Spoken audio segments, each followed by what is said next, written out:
eno vprašanje, ki je prišlo preko Hane, da kje se vidimo v 5 letih, se pravi, kje se podcast, pa kje se vidva vidista čez 5 let, recimo.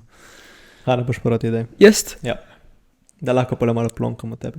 Ja, mislim, ne boli dober odgovor. Ne, mislim, glede na to, da sem zdaj v bistvu izobražen klošar, ne, s to mojo maturo končano.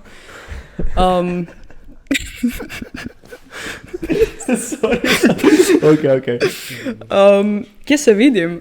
Po mojem, mislim, nekaj smo govorili za nek studio, ne, tako da, če se bo to uresničilo, bi bilo kar dobro, ne, za kako snemanje in to. Če ne, pa ful ne gledam prihodnost trenutno, no. Mi je zdaj tak, je toliko projektov se nabral čez poletje, to je, da se imam prav fajn tle v sedanjosti, no. Tako da ne razmišljam še nekaj naprej. Če ne pa je tak šola, ne, zdaj višja in pole še mogoče tle akademija v Gorici za 3 leta.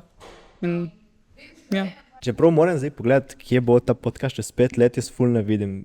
Mislim, ne, ga vidim, ampak ful ne vem, kaj lahko v 5 letih narediš. Mislim, ker na nek globalen nivo, po mojem, mislim, ne, da ne moreš priti, bolje to, da je slovenski podcast in pač se ga poslušalo tukaj, ne. Ampak to ni nobena slaba stvar, meni se zdi, da je tak bolj, mislim, bolj ko si lokalen, mislim, malo, mislim, vsaj meni je malo boljš, no.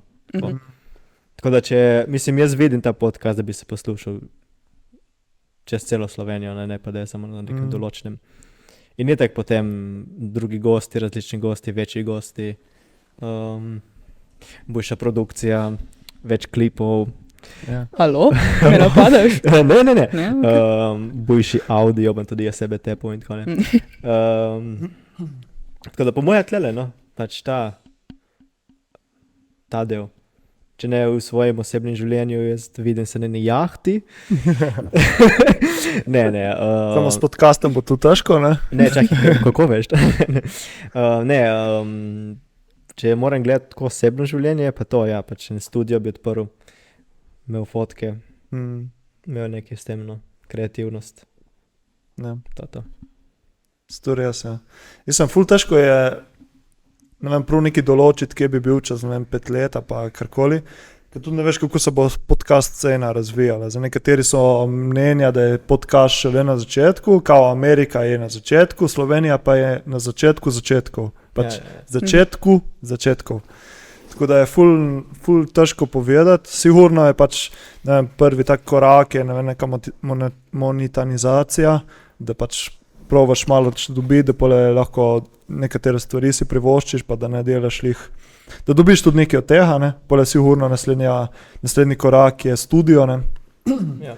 Da ne pole, recimo zdaj hostujemo tle v mladinskem centru, pa je zmeraj pole zaradi tega tudi malo težje, ne, se organizirati pa posnet.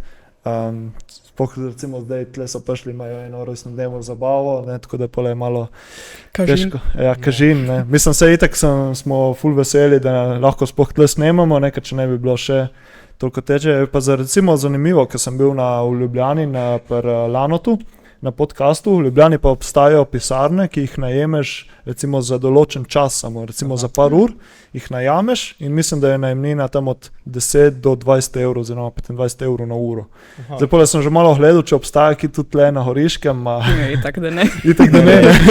Tukaj takrat bo 4 leta preko. Ja, mogoče je podjetniška ideja za nekoga, ki bi se tu odločil, ne. Pa pole mi dobimo 1%, 2% prodaja. Ali pa vsaj eno sobo, ne? Ja, ali pa zastojn recimo najem.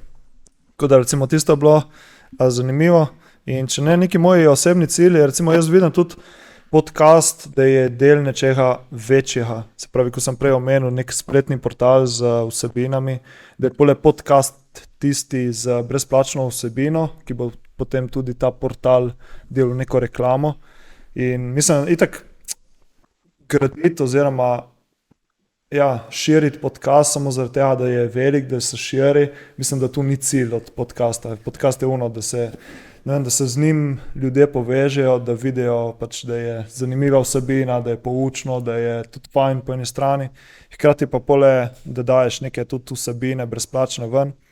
Ne vem, tudi mogoče kakšne krajše posnetke, krajše podcaste, ne vem, na določene tematike, ne vem, kako je zdravo, ali pa recimo, ne vem, napotki za boljše spanje, pa ne vem, zdaj neki neke primere dajemo. Pa tako recimo, da v tej smeri, da pomagaš ljudem, da izobražiš okolico, da tudi nekaj prispevaš tle lokalnemu okolju.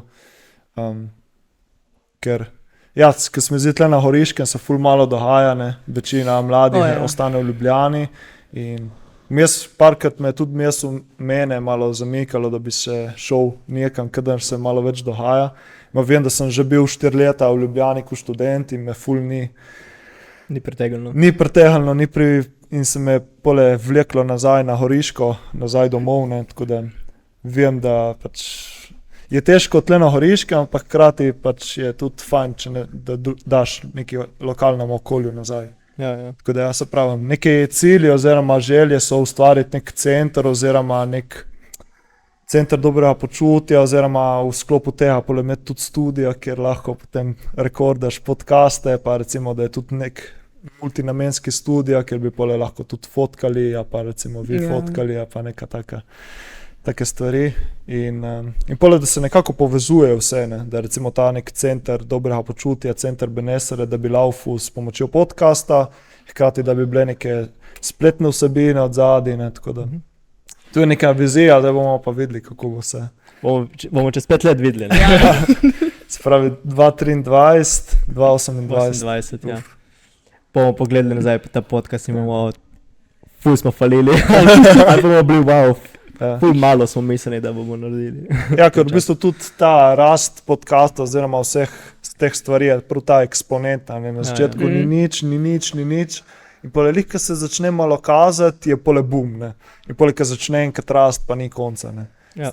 Recimo, prej sem dal ta primer od Modern Wisdom. On je pravi, recimo fura, mislim, da 3-4 leta, do zadnjega leta pač ni imel nič rasti. Mislim, je imel rast, ampak recimo v zadnjem letu je imel več rasti kot prej 3-4 leta. Ja. Prav, tu je ta eksponentna rast, ne?